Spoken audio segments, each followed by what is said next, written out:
तो बाबा ने आज बहुत सारी बातें कही। बाबा ने कहा कि पहले जैसे हम भक्त आत्माएं थे, हम भक्ति करते थे। तो बाबा ने कहा भक्ति तो हमने कब शुरू करी, जब हम दुखी हो गए। क्योंकि भगवान को हम कब ढूंढते, जब हमें दुख होता है ना, हम पतित हो जाते। तो बाबा कहते हैं आपने भक्ति शुरू करी जब आप पतित थे। भक्ति माना अंधियारा, है ना। तो बाबा ने कहा भक्ति में बहुत भटके, बहुत धक्के खाए, बहुत परमात्मा को ढूंढा, लेकिन वो हमें नहीं मिला। लेकिन ज्ञान माना रोशनी, तो बाबा ने आकर हमको ज्ञान दिया, हमको समझ दी, तो वो हमारे जीवन में एक रोशनी लेकर आई। तो बाबा ने कहा अभी आप भक्ति तो आत्मा से ज्ञानी तो आत्मा बन गए हो, और पतित से पावन बनाने बाबा आए हैं। ठीक है, तो अभी हम मुरली रिवाइज करेंगे, मुरली रिविजन करेंगे। बाबा ने आज क्या कहा, ज्ञानवान बच्चे किस चिंतन में रहते हैं। जो ज्ञानवान बच्चा होगा ना, वो कौन से चिंतन में, उसके माइंड में कौन से थॉट्स चलेंगे, कौन सा चिंतन चलेगा, किस चिंतन में रहेंगे। मैं अविनाशी आत्मा हूँ, ये शरीर विनाशी है। Very good. और बाबा ने इसमें बहुत सारी पॉइंट्स दी हैं। बाबा ने कहा है आत्मा कभी छोटी बड़ी नहीं होती। हाँ हाँ, तो बाबा ने कहा है मैं अविनाशी आत्मा हूँ, ये शरीर विनाशी है। इसके चिंतन में है ना, कि मैं आत्मा हूँ, ये शरीर विनाशी है, लेकिन मैं अविनाशी हूँ, है ना। और मैं और क्या बोला बाबा ने, आत्मा नेचुरल है और शरीर अननेचुरल है। राइट। तो बाबा ने भी कहा है कि आत्मा तो नेचुरल है ना, शरीर अननेचुरल है, क्योंकि शरीर 5 तत्वों से बनता है और फिर एक समय आने पर विनाश हो जाता है ना। अच्छा, और पहले तुम आत्म भक्ति करते थे, अब ज्ञान सुनते हो। हम्म हम्म वेरी गुड। तो बाबा ने इसमें जो पॉइंट्स बोली है, बाबा ने कहा कि बाबा ने चिंता, ये भी कहा कि आंखें तो शरीर में होती हैं, लेकिन देखते हम आत्मा द्वारा है। हाँ, वेरी गुड।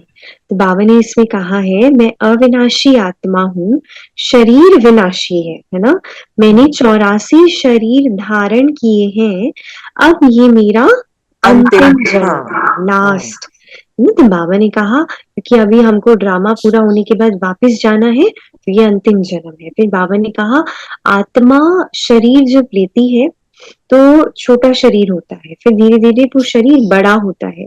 तो शरीर का साइज छोटा बड़ा हो सकता है, नहीं। लेकिन आत्मा कभी छोटी बड़ी नहीं होती। ऐसा नहीं है कि कोई बच्चा है तो उसकी आत्मा छोटी है, वो बड़ा हो गया तो उसकी आत्मा बड़ी हो जाएगी, ऐसा नहीं। तो बाबा कहते कि और आंखें शरीर में होती हैं ना, तो आंखों से मैं आत्मा देखती हूँ। It's like window. आपके घर में विंडोज है ना, तो आप अगर विंडोज ओपन करो तो आपको बाहर का नजारा दिखाई देगा। तो ये खिड़की है, मैं इसको जब खोलती हूँ तो मुझे बाहर का नजारा, लेकिन देखने वाला कौन है, मैं आत्मा, है ना। तो बाबा ने कहा इनसे देखने वाली मैं आत्मा हूँ। और बाबा आत्माओं को, हमें ये 2 नेत्र है ना, बाबा हमको तीसरा नेत्र देते हैं, ज्ञान का तीसरा नेत्र देते हैं। और बाबा कहते जब तक शरीर का आधार नहीं लेंगे तो बाबा भी हमको पढ़ा नहीं सकते। तो ऐसा चिंतन, जो चिंतन की बात हो रही थी ना, कि ज्ञानवान बच्चों में कौन सा चिंतन चलना चाहिए, तो ये चिंतन बाबा ने कहा बच्चों के अंदर चलना चाहिए, है ना, बुद्धि में चलना चाहिए। अच्छा, अभी बाबा कहते हैं कि जैसे शरीर तो 5 तत्वों का पुतला होता है ना। तो जैसे शरीर पहले छोटा होता है फिर बड़ा होता है, तो शरीर का साइज तो डिफरेंट होता है, लेकिन जो आत्मा उसके अंदर है, वैसे मैं इसका आंसर पहले दे चुकी हूँ बट फिर भी पूछ लेती हूँ, जो आत्मा शरीर के अंदर है, क्या उसका साइज छोटा बड़ा होता है। नहीं, नहीं। हम्म वेरी गुड। तो शरीर नहीं होता, वेरी गुड। अच्छा, तो एक बात बताइए, जब शरीर बनता है तो आत्मा कब प्रवेश करती है, आपको क्या लगता है। जब शरीर की बनावट शुरू होती है तो आत्मा क्या शुरुआत में प्रवेश कर लेती है या कुछ नहीं, समय बाद? नहीं नहीं। नहीं नहीं, तो बाबा ने आज कहा है कि पहले तो एकदम छोटा पिंड होता है, शरीर जो होता है वो छोटा पिंड होता है। जब शुरुआत में शुरुआत होती है शरीर बनने की, और जब वो थोड़ा बड़ा होता है, माना वो शरीर थोड़ा बच्चे का शरीर बन जाता है, उसमें थोड़ा धड़कन आती है और वो सब, तब आत्मा फिर प्रवेश करती है ना, थोड़े समय बाद प्रवेश करती है।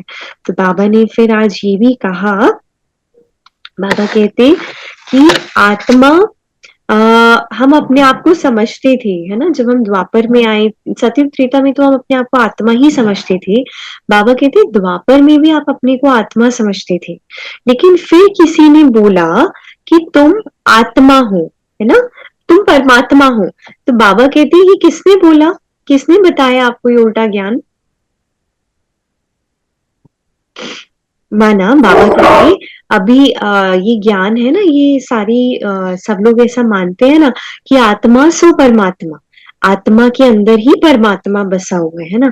तो बाबा कहते हैं लेकिन आप सतयुग में त्रेता में ऐसा नहीं मानते थे कि आप परमात्मा हो, आप अपने को आत्मा मानते थे, है ना, उसके बाद भी आत्मा मानते थे। लेकिन फिर कोई आया, किसी ने पहली बार आपको बोला कि आप परमात्मा हो, है ना। तो ये किसने बोला हमको, उल्टा ज्ञान किसने दिया?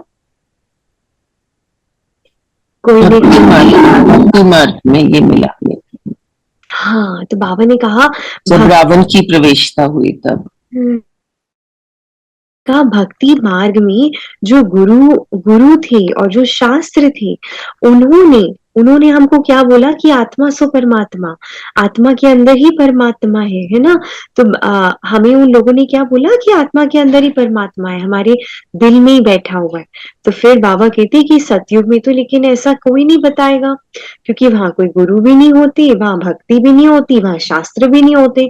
तो द्वापर युग में जब गुरु आते हैं, जब शास्त्र होते हैं, तब ये बात हमें बोली जाती है। फिर बाबा ने समझाया कि नहीं, तुम तो मेरे बच्चे हो, तुम तो आत्मा हो, है ना। और फिर अच्छा, तो आज बाबा क्या कहते हैं कि आंखें तो शरीर में रहती ही है, ये आंखें तो शरीर में है ही। बाबा हमको एक और चक्षु देते हैं, वो कौन सा चक्षु है? त्रिनेत्र बोलते हैं ना, हम्म, ज्ञान का नेत्र। हाँ, तो बाबा कहते बाबा हमको ज्ञान का चक्षु देते हैं, है ना। आत्मा में जब ज्ञान होता है तब उसको ज्ञान का चक्षु मिलता है ना। मानो जब हमें जैसे जैसे ज्ञान मिल रहा है, तो ज्ञान क्या मिल रहा है कि 3 लोक है, परम धाम, सूक्ष्म वतन, स्थूल वतन। फिर हमको क्या पता चलता है कि अच्छा सतयुग भी है, हमें सतयुग में जाना है, ये कलयुग है। तो हम बुद्धि के नेत्र से ज्ञान मिला है, लेकिन मैं अभी उन चीजों को एक्चुअली देख नहीं रही हूँ, लेकिन मैं बुद्धि के नेत्र से उसे देखना शुरू कर देती हूँ, है ना। हम सब देखते हैं ना कि सतयुग में हम ऐसे ऐसे देवी देवता बनेंगे, हम ऐसे ऐसे लक्ष्मी नारायण बनेंगे, परम धाम में हम आत्माएं होती हैं, हम सब अपना फरिश्ता स्वरूप भी ज्ञान के, ऐसा कोई दिखाई थोड़ी दे रहा इन आंखों से, लेकिन ज्ञान के नेत्र से, ज्ञान के चक्षु से देखते हैं ना। तो बाबा कहते हैं जब ज्ञान मिलता है तो ज्ञान का चक्षु भी मिलता है, उस ज्ञान चक्षु से हम देखना शुरू कर देते हैं, अपने को भी आत्मा देखते हैं, दूसरे को भी आत्मा देखते हैं। तो बाबा कहते हैं अच्छा, फिर बाबा ने आज कुछ बोला है कि मैं आपको राज बताता हूँ। तो कौन से राज बाबा बताते हैं हमें? बाबा अगर हमें जो ज्ञान देते हैं, कौन से राज बाबा बताते हैं? श्रेष्ठ आत्म मध्य अंत का ज्ञान है। Very good.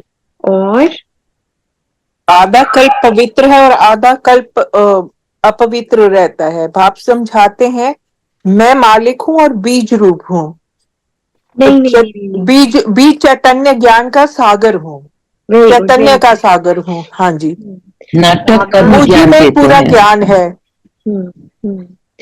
बाबा ने कहा, बाबा हमें राज बताते हैं, सृष्टि के आदि मध्य अंत का राज।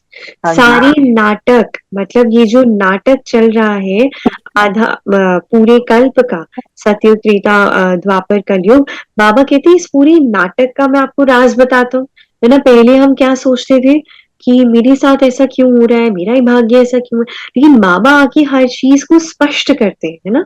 तो बाबा कहते कि मैं आके आपको सारा राज बताता हूँ, और फिर बाबा कहते सबसे बड़ी बात कि मैं अपना भी राज बताता हूँ, मैं अपने बारे में भी बताता हूँ। तो रचयिता और रचना, माना बाबा रचयिता है, क्रिएटर, और जो रचना है, जो वो ये हम हैं। नाटक है ना, हम भी रचना नहीं है, ये नाटक। तो बाबा कहते हैं बाबा जो सतयुग की स्थापना करते हैं, स्वर्ग की, वो उसकी रचना है। तो ये तो किसी को भी नहीं दुनिया में पता होता, बाकी सारी हिस्ट्री ज्योग्राफी है, पर सतयुग कब था, कैसे था, कौन वहां रहते थे, ये नहीं पता होता। तो इसीलिए बाबा कहते कि मैं आपको अपना भी राज बताता हूँ, और सतयुग त्रेता का, स्वर्ग का भी बताता हूँ। तो रचयिता और रचना के आदि मध्य अंत का ज्ञान, राज बाबा हमको बताते हैं, है ना। और फिर जैसे बाबा ने आज कहा है कि जैसे हम भक्ति में बहुत कुछ करते आए, यज्ञ, तप, दान, पुण्य, है ना, बहुत हमने परमात्मा को ढूंढा और बहुत धक्के खाए। तो धक्के खाते खाते हम तंग हो गए और तमो प्रधान बन गए। तो आपको क्या लगता है कि भक्ति जो है, हम भक्ति करते हैं, है ना, और इसका आंसर थोड़ा आप सोचना। हम आत्माओं ने बहुत भक्ति करी, है ना, लेकिन बाबा कहते हैं कि भक्ति से मैं नहीं मिलता, है ना। तो फिर बाबा कैसे मिलते हैं, कैसे मिलते हैं बाबा? इसका आंसर आज की मूल्य में पूरा नहीं है, लेकिन बहुत सारी मूल्यों में बाबा ने बताया हुआ है। आज बाबा ने केवल टच किया है इसको कि जब हम आत्मा समझकर उस ज्योति बिंदु को याद करते हैं।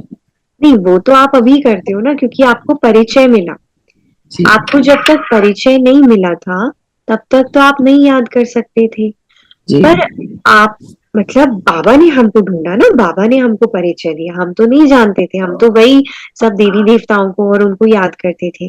पर बाबा मुझे मिला, बाबा ने मुझे चुना, ऐसा किस आधार पे होता है? क्या हमारी भक्ति के आधार पर होता है, या किस आधार पर?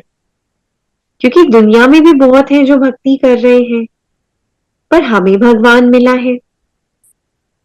शायद हमारे में भी जिनमें विकार नहीं होते, जो अपने आप को सुधारने की कोशिश करते हैं, तो वो वो हमारा बिहेवियर देख के उनको लगता है, शायद गैस है, बिकॉज ज्यादा नॉलेज नहीं है, तो वो देख के कि शायद ये मेरे उसमें ठीक निकलेंगे, वो हमें चुनते हैं। बहुत सुंदर, बहुत सुंदर। और कोई बाबा बताएगा? अपनी मुरलियों में बोलते हैं कि जो भक्ति करते हैं जो बच्चे, वो जल्दी ज्ञान सीख जाते हैं, समझ जाते हैं। हम्म। तो भक्ति ऐसे तो बहुत दीदी, सारे कर रहे हैं। हाँ, ऐसे दीदी शायद हम लोगों ने पहले भी बाबा ने हमें लिया था, ड्रामा में है, तो शायद इसलिए फिर आए। बहुत सुंदर। आप सभी के आंसर्स बहुत सुंदर हैं, बहुत सुंदर आंसर्स है ना, एक्यूरेट भी है। पर इसका एक्यूरेट आंसर है, हमने भी बहुत भक्ति करी, दुनिया वाले भी बहुत भक्ति कर रहे हैं, और भक्ति से भगवान, एक्चुअली ऐसा नहीं कि भक्ति करने से भगवान मिलता है, लेकिन हम जो भगत है ना, हम कौन से भगत हैं, हम द्वापर की शुरुआत से भक्ति करना शुरू कर देते हैं। समझ रहे हैं आप? सबसे लंबा समय भक्ति, और सबसे ज्यादा दिल से, है ना। कई भगत होते हैं ना जो नौधा भगत होते हैं, ना, दिल से हड्डी भक्ति करना। तो सबसे ज्यादा दिल से भक्ति करना और सबसे लंबा समय भक्ति करना, वो हमने करी है ना। तो इसीलिए बाबा कहते ज्ञान में भी वही आत्मा आएगी जो बहुत समय की भक्त रह चुकी है, तो बहुत समय से परमात्मा को ढूंढ रही है। तो वो इतना उसको ढूंढ रहे हैं कि जब उसको ये ज्ञान मिलेगा, जब उसको परमात्मा मिलेगा ना, वो ऐसे उसको पकड़ लेगी, है ना। तो ये डिफरेंस है। दुनिया वाली भी भक्ति करती हैं, पर वो बहुत समय की भगत नहीं है ना। तो इसीलिए हमने बहुत समय भक्ति करी है और बहुत समय से उसको पुकारा है, तो हम ज्ञान भी ऐसे उठाते हैं। अच्छा, तो हमने भक्ति करी, क्यों करते हैं भक्ति हम? मतलब किस वजह से करते हैं? दुख में करते हैं, सुख में करते हैं, कब करते हैं? दुख में। दुख में करते हैं, है ना? जब हम दुखी हो जाते हैं, जब हम गलत काम करने लगते हैं, तो बाबा ने आज इसके बारे में भी कुछ बोला है। तो आप ये बताओ जरा कि भगवान किससे आकर मिलेगा? क्या पावन मनुष्यों से आकर मिलेगा या पतित मनुष्यों से आकर मिलेगा? पतित पतित मनुष्यों से, पति और फिर उनको पावन बनाएगा। हाँ, तो पतित मनुष्यों से बाबा मिलता है। क्यों? पावन से क्यों नहीं मिलता? वो इतनी ऊंची अथॉरिटी, हाई अथॉरिटी, वो पावन मनुष्यों से नहीं मिलता, वो पतित मनुष्यों से मिलता है। क्योंकि वो हमें पतित से पावन तो खुद बनाते हैं।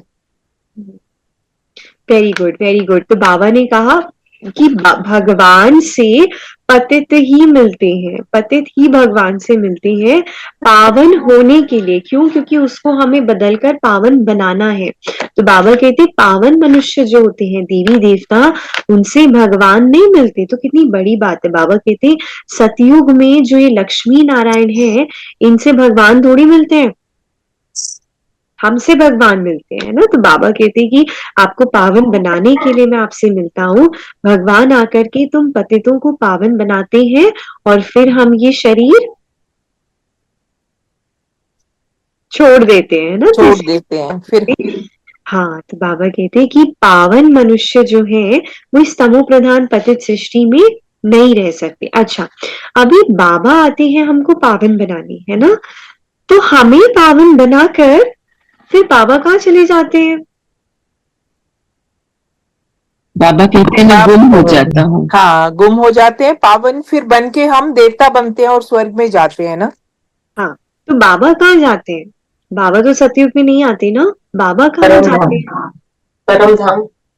हाँ, तो बाबा कहते हैं आपको मैं पावन बनाता हूँ, आप ये शरीर छोड़ते हो, फिर आप सतयुग में जाते हो। जाते हो। लेकिन बाबा तो सतयुग में नहीं आते। तो बाबा कहते कि मैं परम धाम में रेस्ट करता हूँ, मैं गुम हो जाता हूँ। आधा कल्प, सतयुग त्रेता तक मैं, बाबा कहते मैं गुम हो जाता हूँ, कोई भी मुझे याद नहीं करता और मैं भी रेस्ट पे चला जाता हूँ, है ना। तो बाबा कहते कि आपको पावन बनाकर मैं गुम हो जाता हूँ। अच्छा, तो बाबा ने आज ये भी कहा है कि जैसे कई आत्माएं होती हैं, उनको भक्ति में भी बहुत आश रहती है कि हमें साक्षात्कार हो, हमें हमारे इष्ट देवी देवता दिखाई दे, हमें उनको साक्षात्कार हो। तो साक्षात्कार होना, क्या ये राइट है, रॉन्ग है? इसकी ये आश रखना, और क्या साक्षात्कार से कोई परिवर्तन आता है हमारे अंदर? साक्षात्कार में बड़े बिल्कुल क्षण भंगुर का जैसा सुख है, बिल्कुल अल्पकाल का सुख मिलता है। हम्म, ठीक है, अल्पकाल का सुख मिलता है। तो साक्षात्कार करने से क्या हमारे अंदर कोई परिवर्तन आता है या मेरा भाग्य में कोई परिवर्तन आता है? नहीं, नहीं। हम उसी में फंस जाते हैं फिर। तो फिर क्या करना चाहिए? बाबा क्या कहते हैं? साक्षात्कार ना करके हमें क्या करना चाहिए? कर्मेंद्रियों पर विजय पानी चाहिए।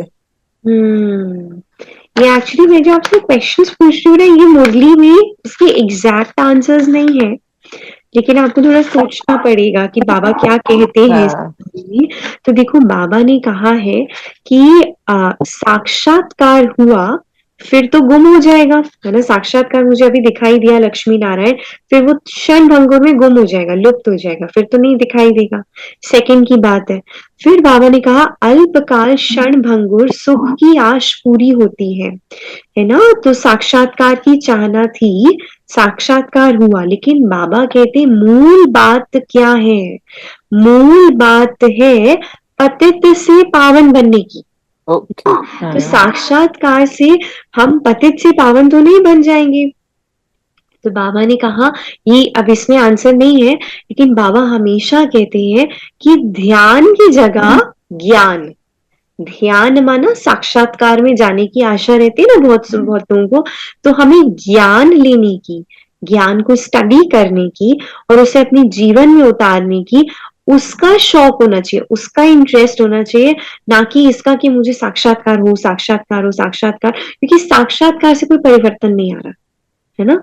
तो ज्ञान जब हम लेते हैं, तो ज्ञान को जब हम अपनी लाइफ में इम्प्लीमेंट करते हैं, तब मेरी लाइफ में परिवर्तन आता है ना। तो इसलिए बाबा कहते हैं साक्षात्कार वो मेन चीज नहीं है, मूल बात क्या है, पतित से पावन बनने की, जो कि हम ज्ञान से बनेंगे।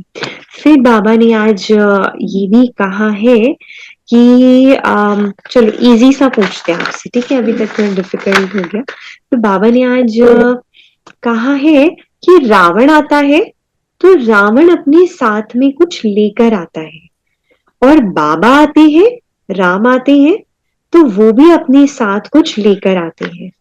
तो बाबा क्या लेकर आते हैं अपने साथ, और रावण क्या लेकर आता है अपने साथ?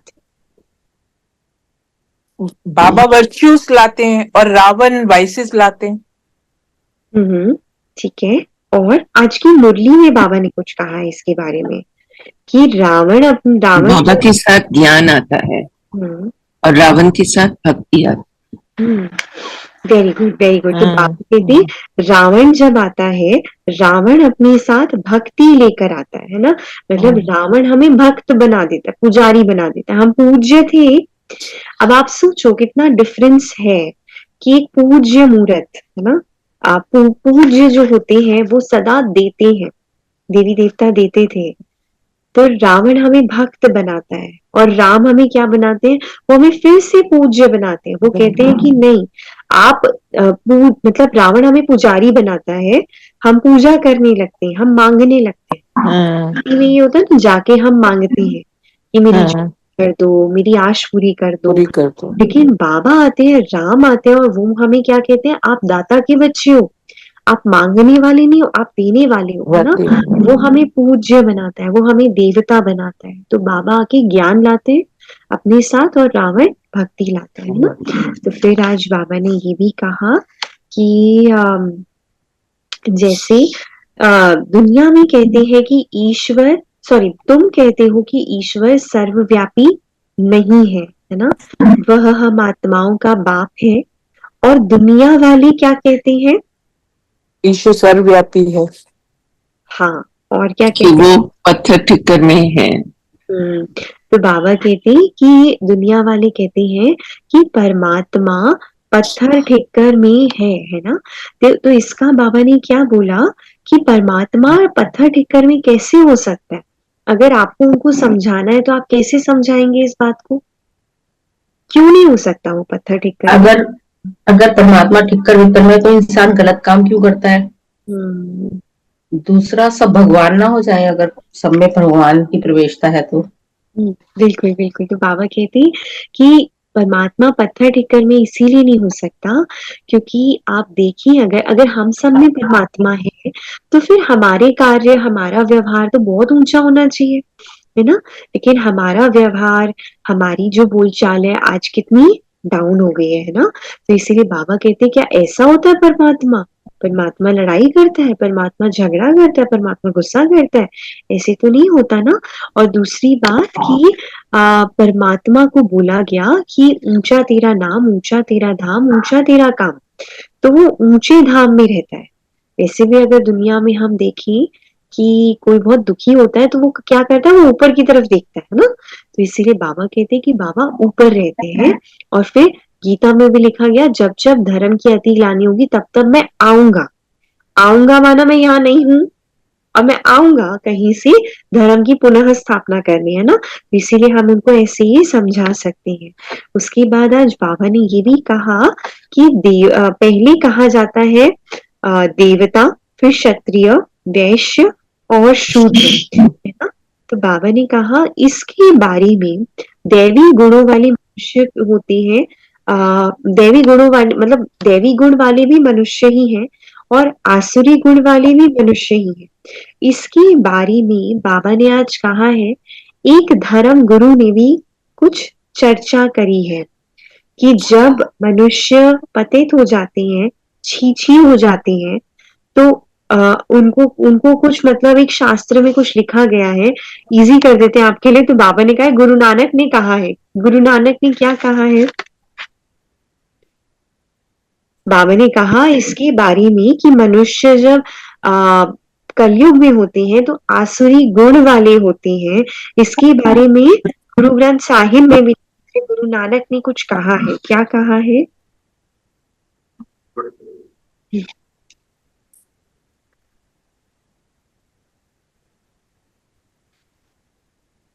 बाबा ने कहा, गुरु नानक ने भी कहा है, अशंख चोर डॉट डॉट डॉट। बाबा ने कहा गुरु नानक ने ये अपनी टीचिंग्स में, अपनी प्रिंसिपल्स में ये बात कही है कि जब कलयुगी मनुष्य हो जाते हैं, इस समय के मनुष्य हो जाते हैं, तो बाबा ने, गुरु नानक ने उनके लिए कहा जैसे अशंख चोर है ना, गलत गलत काम करते हैं, छी काम करते हैं। गुरु नानक ने तो यहाँ तक कहा है, अगर आप गुरु ग्रंथ साहिब पढ़ी परमात्मा के लिए, कि मूत पलीती कपड़ धोए, है ना, परमात्मा भी है, उसने आकर मूत पलीती कपड़ धोए, गंदे कपड़े, मैले कपड़े धोए, है ना। इस बाबा ने गुरु ग्रंथ साहिब में बहुत कुछ लिखा हुआ है। तो बाबा ने कहा गुरु नानक ने कहा है अशंख चोर, है ना।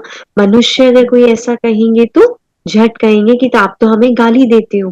बाबा कहते हैं लेकिन बाप कहते हैं कि ये तो है ही आसुरी संप्रदाय, है ना। तो उसके बाद बाबा कहते हैं कि राम राज्य, आज दुनिया में कितनी बातचीत हो रही है राम राज्य की, और राम राज्य लाना है। लेकिन राम राज्य, गांधी जी कहा करते थे कि हमें राम राज्य लाना है। राम राज्य और रावण राज्य में आज की मुरली से बाबा ने कुछ कुछ कॉन्ट्रास्ट बताया है कि राम राज्य में ऐसा होगा, रावण राज्य में ऐसा होगा। तो क्या रावण राज्य में निर्विकारी और राम राज्य में, राम राज्य में निर्विकारी और रावण राज्य में विकारी। एक सेकंड पॉज। तो राम राज्य में बहुत सुंदर बताया, राम राज्य में निर्विकारी, राम राज्य में कोई विकार नहीं होंगे। राम राज्य किसको बोलते हैं? सतयुग त्रेतायुग, भगवान का स्थापन किया हुआ राज्य, है ना। और रावण राज्य किसको बोलते हैं? द्वापर कलयुग। तो रावण राज्य में विकारी, विकार आ जाते हैं हमारे अंदर, और राम राज्य में निर्विकारी। ठीक है, एक पॉइंट हो गया। और पवित्र और अपवित्र, वेरी गुड, पवित्र और अपवित्र। राम राज्य में संपूर्ण पवित्रता और राम राज्य में अपवित्रता। और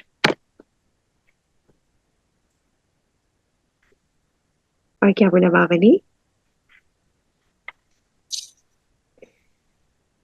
बाबा ने ये भी कहा है कि इस समय जो रावण राज्य है इसका नाम है वैश्यालय,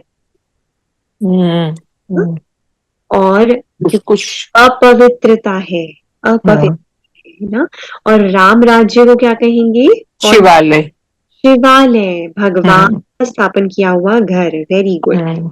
अच्छा, इस समय इस दुनिया को रौरव नर्क बोला जाता है। सत्युग को क्या बोलेंगे? स्वर्ग, स्वर्ग बोलेंगे। स्वर्ग बोलेंगे। Very good. इस समय के मनुष्य विषय वैतरणी नदी में पड़े हैं, माना हाँ, कलयुग को हम बोल सकते हैं विषय सागर। तो सत्युग को क्या बोलेंगे? क्षीर सागर, क्षीर सागर, है ना, मीठा खीर सागर। हाँ, बिल्कुल बिल्कुल। तो बाबा ने आज बहुत सुंदर आप सबने पॉइंट्स बताए। तो बाबा कहते कि फिर बाबा ने कहा है कि बाबा ने ये बोला कि अच्छा, कलयुगी राज्य है, रावण राज्य है, तो जैसे कि आसुरी राज्य है। तो बाबा ने पूछा है कि असुरों की निशानी क्या होगी? क्या होगी असुरों की निशानी? कैसे आप बता सकते हैं कि ये असुर है? विकारों से भरी हुई। Very good. पांच विकार जिसके अंदर है ना। तो आज के मनुष्य में हर एक में 5 विकार परसेंटेज में अंदर है। दूसरा, फिर बाबा ने आज ये भी बोला है इसी के ऊपर कि ये वो समय आ चुका है, इतने विकार मनुष्य के अंदर है कि मनुष्य में और जानवर में कोई अंतर नहीं है, अंत नहीं। समान है जैसे, है ना। तो बाबा कहते हैं, उसके बाद बाबा ने कहा कि बाबा ने इसके बाद देवताओं में और असुरों में भी कुछ डिफरेंस बताया। पहले बाबा ने कलयुग और सतयुग में बताया, फिर अभी देवताओं में और असुरों में बाबा कुछ कॉन्ट्रास्ट बता रहे, डिफरेंस बता रहे। वो क्या क्या डिफरेंसेस हैं? देवताओं में 16 कला है और बाबा ने कहा इनमें 9 कला। Very good, 1 minute. तो बाबा कहते देवताओं में देवताएं संपूर्ण, सॉरी, 16 कला संपूर्ण है और असुरों में कोई कला कोई नहीं। कला नहीं। हाँ, कोई कला नहीं। Very good. और हम्म, एक और डिफरेंस।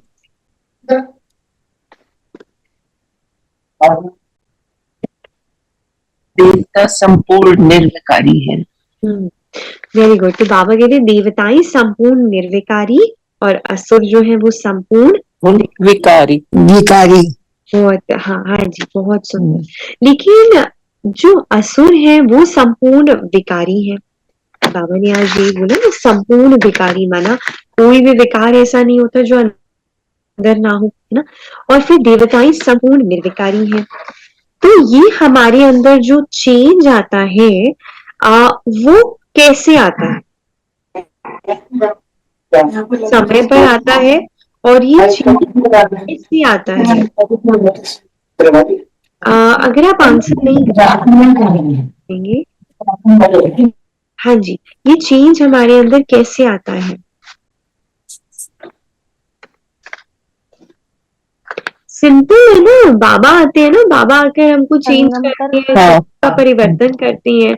तो बाबा कहते हैं रावण राज्य वैश्यालय को बाबा आके शिवालय बनाते हैं। तो अच्छा, उसके बाद हम देखते हैं कि बाबा ने आज कुछ ऐसा भी बोला है कि जैसे गपोड़े मारते हैं कि ठिक्कर भीतर कुत्ते बिल्ली में बाबा को समझ बैठे हैं कि परमात्मा बैठे हैं, है ना। अच्छा, तो फिर बाबा ने ये कहा है कि आपकी कितनी दूर दशा हो गई, है ना। जब हमने समझा कि परमात्मा ठिक्कर भीतर कुत्ते बिल्ली सब में है, तो कितना दूरदशा हो गई। तो क्यों दूरदशा हो गई हमारी? मतलब ये समझने से हमारी दूरदशा हो गई। आज की मुरली में इसका आंसर नहीं है। सोच हमारी सोच ही गलत हो गई ना। सोच गलत हो गई। तो फिर क्योंकि कुत्ते बिल्ली वगैरह तो सब विकारी बने हैं, तो परमात्मा को उनके साथ कंपेयर करना ही टोटल गलत है, क्योंकि वो संपूर्ण निर्विकारी हैं और ये संपूर्ण विकारी हैं। तो उनके साथ कैसे हम सोच सकते हैं कि कुत्ते बिल्ली में भी परमात्मा है? वेरी गुड, है ना। एक्चुअली क्या होता है कि जब हम ये समझते हैं ना कि कुत्ते बिल्ली पत्थर ठेकर में ही परमात्मा है, तो हम किसको याद करें, है ना। हम किसको याद करें, हमें समझ नहीं आता। तो इस वजह से हमारी गिरावट ही होती गई है ना। तो इसीलिए बाबा कहते हैं आपकी कितनी दूर दशा हो गई। उसके बाद बाबा ने आज ये भी कहा है कि शिव बाबा ही आकर तुमको डैश से डैश बनाते हैं। क्या बनाते हैं बाबा हमको? पतित से पावन। और आज की मुरली से देवता बनाते हैं। और आप सब सही बोल रहे हो, बट आज की मुरली में एक वर्ड है।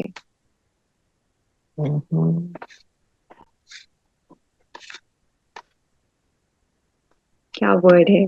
तुम्हें पूज्य बनाते। बाबा कहते बाबा आकर शिव बाबा ही तुमको पुजारी से पूज्य बनाते हैं। और रावण क्या बनाते हैं? तुमको डैश से डैश। वो पूज्य से पुजारी बनाते हैं। Very good. तो रावण हमको पूज्य से पुजारी बनाते हैं और शिव बाबा हमको पुजारी से पूज्य बनाते हैं। बहुत सुंदर, बहुत सुंदर। तो बाबा कहते हैं कि कैसे बाबा कहते हैं कि मनुष्य मत को इस समय मनुष्य मत को क्या कहा जाता है?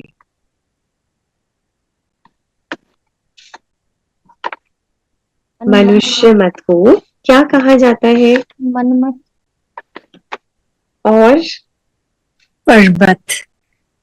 और मैं आपको ऑप्शंस देती हूँ। मनुष्य मत को ईश्वरीय मत कहा जाता है, देवताई मत कहा जाता है या आसुरी मत कहा जाता है? आसुरी मत। आसुरी मत। आसुरी मत, वेरी गुड। तो मनुष्य मत को आसुरी मत कहा जाता है। और जैसे यथा राजा रानी तथा प्रजा, है ना, तो सतयुग में भी मत होती थी, ईश्वरीय मत नहीं थी वहां पे। सतयुग में देवताई मत होती थी। तो देवी देवता जो राज्य करते थे वो वैसी ही मत अपनी प्रजा को देते थे और वैसी प्रजा भी सोचती थी। आज जो राजा बैठे हैं, है ना, जो गवर्नमेंट है, जो भी इलेक्टेड पर्सन्स हैं, उनकी मत कैसी है? आसुरी मत, है ना। तो प्रजा मना सब लोगों की भी वैसी हो गई है। तो बाबा कहते हैं सतयुग में देवताई मत, इस समय ईश्वरीय मत, और सॉरी इस समय आसुरी मत, और संगम पर ईश्वरीय मत, है ना। तो इसीलिए बाबा कहते हैं कि मनुष्य मत को आसुरी मत कहा जाता है। और इस दुनिया को क्या कहेंगे, कौन सा वर्ल्ड कहेंगे? आज बाबा ने एक बहुत स्पेसिफिक वर्ड यूज किया है। इस दुनिया को कौन सी वर्ल्ड कहेंगे? कलयुग को कौन सा वर्ल्ड कहेंगे? कलयुग तो डेविल वर्ल्ड बोला है बाबा ने। कलयुग को डेविल वर्ल्ड बोलेंगे। और सतयुग को, ये मुरली में नहीं है बट देखते हैं कौन आंसर करेगा। कौन बताएगा? सतयुग को डीटी वर्ल्ड बोलेंगे ना, देवताओं वाला वर्ल्ड बोलेंगे ना। तो ये मुरलीज में आता रहता है, इसलिए मैंने आपसे पूछ लिया। तो बाबा कहते कि उसके बाद बाबा ने कहा कि दुनिया वाले जानते, सॉरी बाबा कहते कि जब आप अपने अपने सेंटर्स पर बैठते हो तो समझेंगे, मतलब जब बाबा आते हैं ना मुरली चलाने, तो हम अपने अपने सेंटर्स पे बैठ के बाबा को सुनते हैं। तो क्या समझते हैं कि शिव बाबा मधुबन में ब्रह्मा बाबा के तन में आते हैं और मुरली चलाते हैं। लेकिन भक्ति मार्ग में तो परमात्मा को हम ऊपर ही मानते आए, है ना। तो बाबा कहते हैं अभी तुम बाप को कहाँ याद करते हो? मतलब भक्ति मार्ग में तो परमात्मा को ऊपर मानते थे कि परमात्मा ऊपर है। और जब बाबा आते हैं तो हमको पता है कि बाबा मधुबन में है, बाबा मधुबन में मुरली चला रहे हैं। तो हम बाबा को, जब आप बाबा आते हैं, बाबा को याद करते हो, या फिर कोई बाबा मिलन में जाते हैं, तो समझो सामने बैठे हुए हैं, तो बाबा को हम याद करते, तो कहाँ याद करते? क्या हम बाबा को? मधुबन में। परम धाम। परम धाम में। Right right. तो बाबा ने आज कहा है कि भले बाबा, हम जानते हैं बाबा मधुबन में मुरली चला रहा है, हमें पता है कि बाबा, या मैं सामने बैठी हूँ तो मुझे पता है कि बाबा सामने बैठा है, सामने मुरली चला रहा है, बाबा आया हुआ है।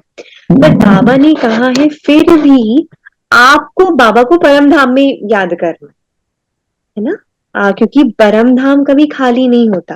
बाबा भले सामने बैठा है पर आपको बाबा को परम धाम में याद करना, माना आपको परम धाम में जाकर बाबा से कनेक्ट करना है ना। बाबा ने आज कहा कि तुम बाप को कहाँ याद करते हो, है ना। तो बाबा कहते कि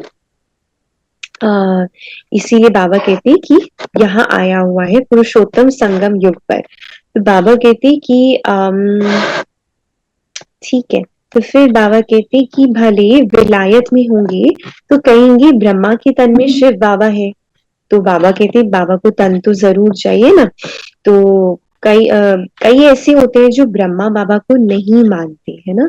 बाबा ऐसे नहीं कहते कि ब्रह्मा को याद नहीं करो, लेकिन बाबा कहते कि मतलब एक बात बताइए आप, बाबा कहते हैं कि ब्रह्मा को याद नहीं करो, है ना। और फिर बाबा कहते हैं कि बाबा को एक तन चाहिए, एक बॉडी चाहिए अपना ज्ञान सुनाने के लिए, है ना। तो क्या हमको ब्रह्मा को याद करना है या नहीं करना है? ब्रह्मा बाबा को फॉलो करना है। तो बाबा कहते हैं ब्रह्मा बाबा के बगैर कैसे हम शिव बाबा को याद करेंगे? Very good very good. Brahma Baba के थ्रू अपना ज्ञान बताते वही हैं। बार बार कहते हैं ना, बाप और दादा दोनों को याद करना है।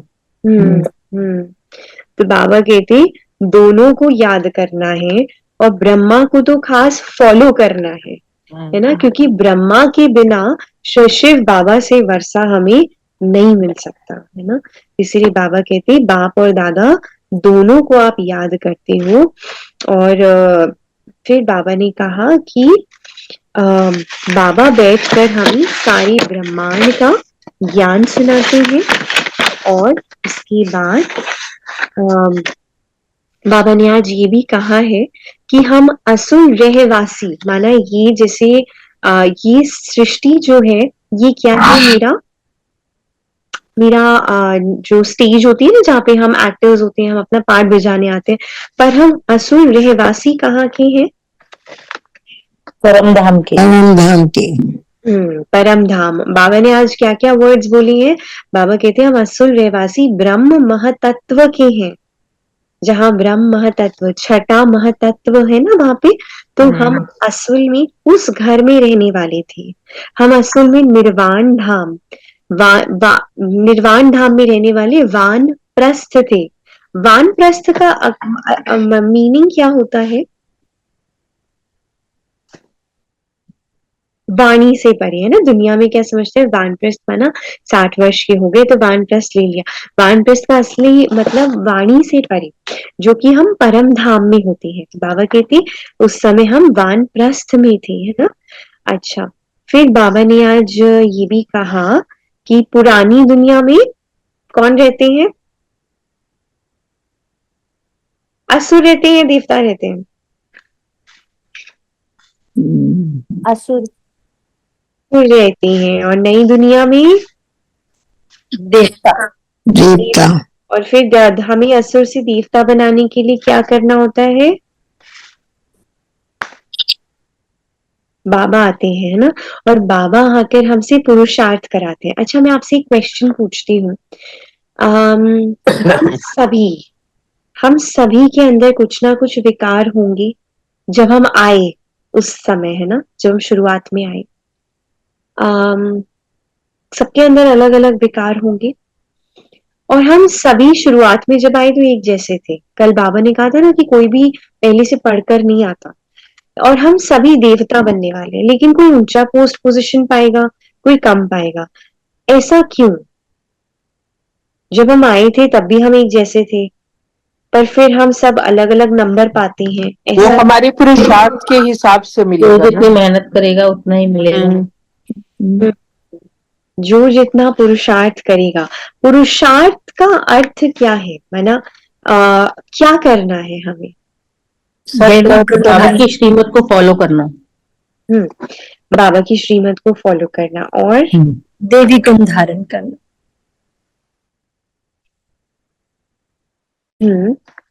दैवी गुण धारण करना, पढ़ाई अच्छी रीति से करना, श्रीमत को फॉलो करना और 7 वर्च्यूज को फॉलो करना, गुणों की धारणा करना और पवित्रता को धारण करना।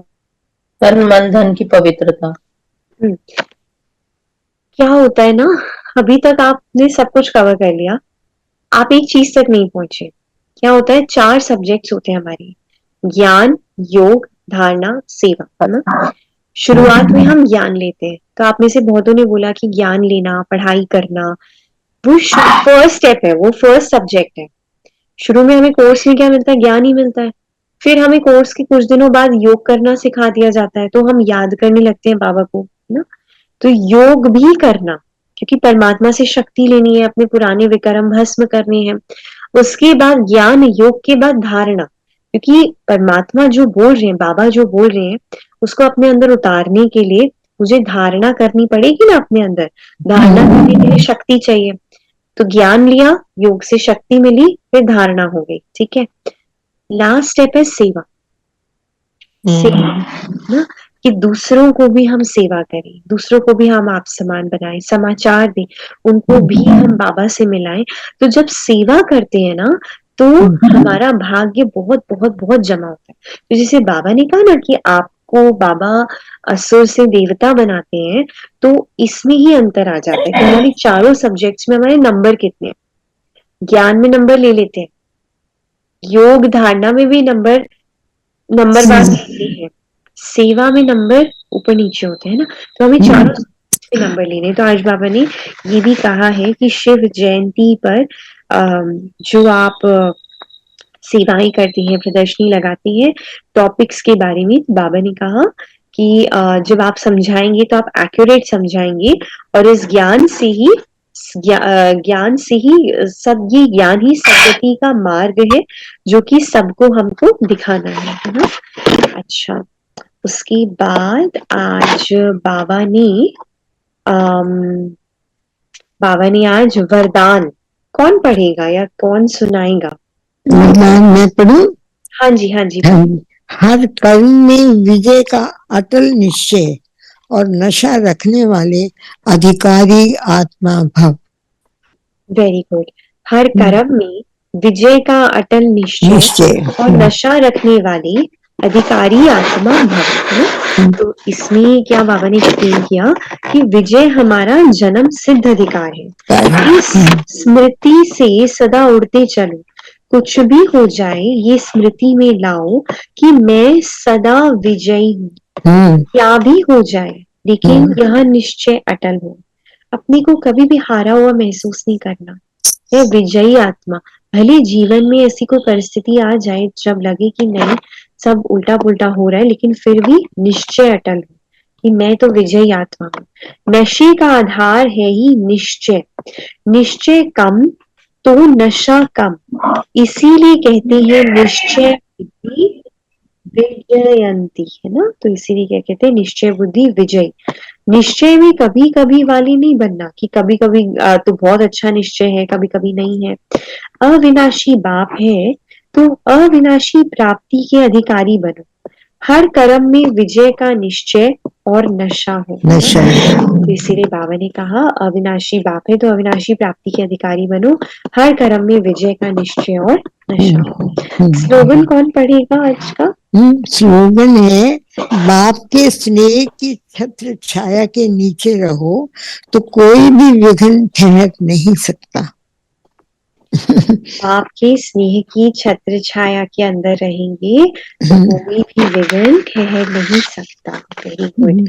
ठीक है, तो अभी हम मुरली जो हमने सुनी उसके आधार से हम योग करेंगे 5-10 मिनट, और फिर मैं आपको एक छोटा सा होमवर्क भी दूंगी, फिर हम कंक्लूड करेंगे। ठीक है, तो आप सभी थोड़ा कंफर्टेबली बैठ जाइए, सब कुछ साइड में रख दीजिए, जो भी आपके हाथ में है जो भी है एकदम कंफर्टेबल होकर बैठ जाइए। एक लंबा सांस अंदर लेंगे, बाहर, एक और लंबा सांस अंदर लेंगे, बाहर,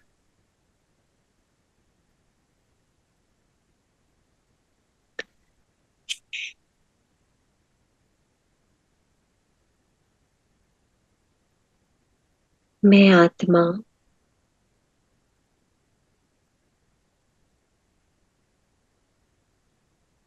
इस नाटक में, सृष्टि चक्र में अपना रोल प्ले करते करते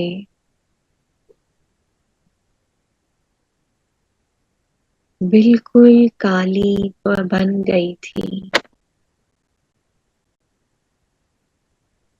मैं आत्मा बिल्कुल डार्क हो गई थी, काली हो गई थी, विकारों के वशीभूत होकर मैं आत्मा विकारी, पतित, सांवरी, काली बन पड़ी थी।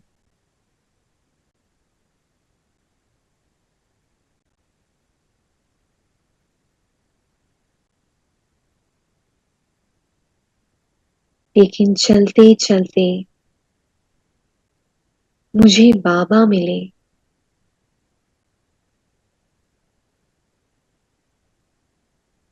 जिन्होंने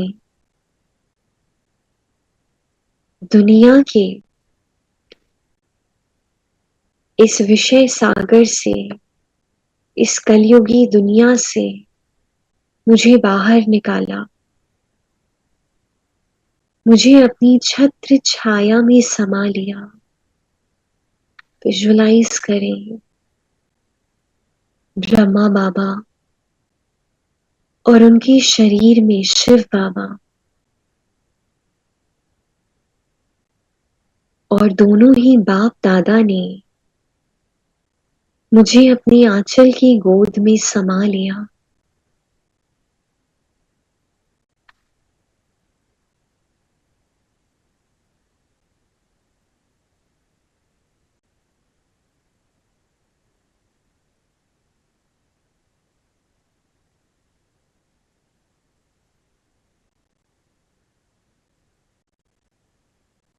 परमात्मा की छत्र छाया के अंदर आकर अपनी गोद में बाबा ने मुझे ले लिया और अब परमात्मा के पास आकर, बाबा की छत्र छाया में आकर मैं संपूर्ण रीति सुरक्षित हूं। मैं संपूर्ण रीति परमात्मा के स्नेह में डूबी हुई हूं।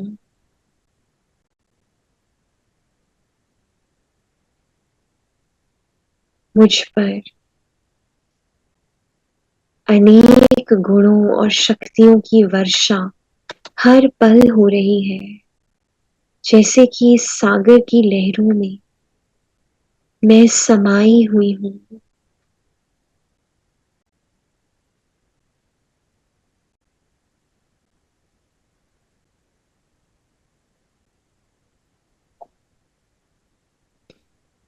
और अब परमात्मा ने, बाप दादा ने मस्तक के बीचों बीच मुझे विजय का तिलक दिया है। मैं विजयी आत्मा, विजय मेरा जन्म सिद्ध अधिकार है।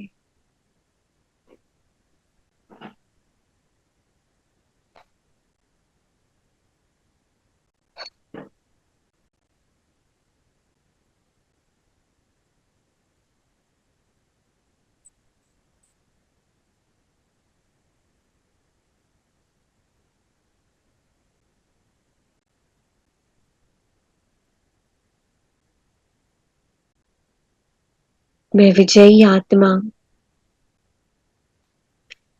कोई भी परिस्थिति जब मेरे सामने आती है तो मैं इस छत्र छाया के अंदर बिल्कुल सेफ हूं। और मैं और बाबा कंबाइंड मिलकर किसी भी परिस्थिति को चुटकियों में उसका समाधान निकाल लेते हैं। तो मैं विजयी आत्मा और मेरे साथ मेरा बाबा कंबाइंड। ओम शांति। ओम शांति। ओम शांति। ओम शांति। ओम शांति दीदी। ओम शांति आंटी।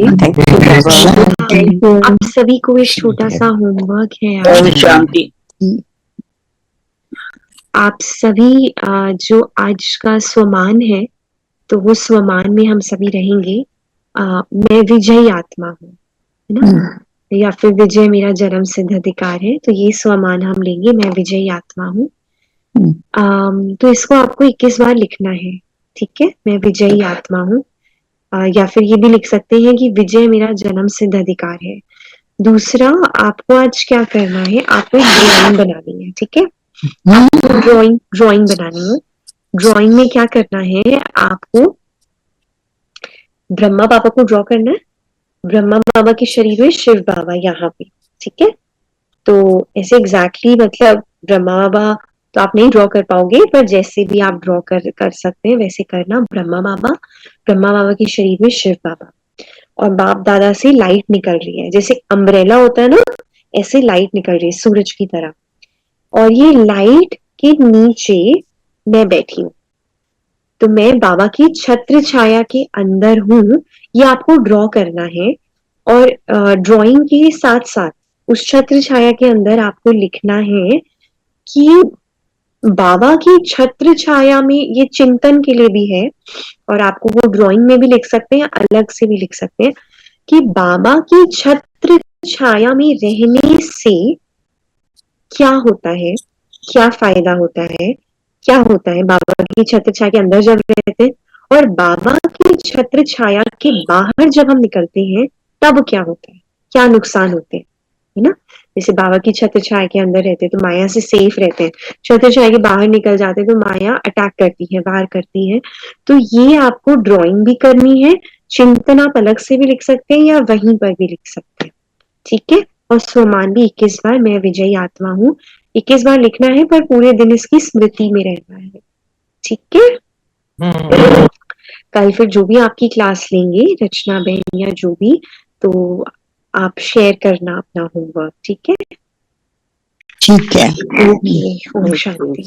शांति। ओम शांति। शांति। शांति दे। शांति देव।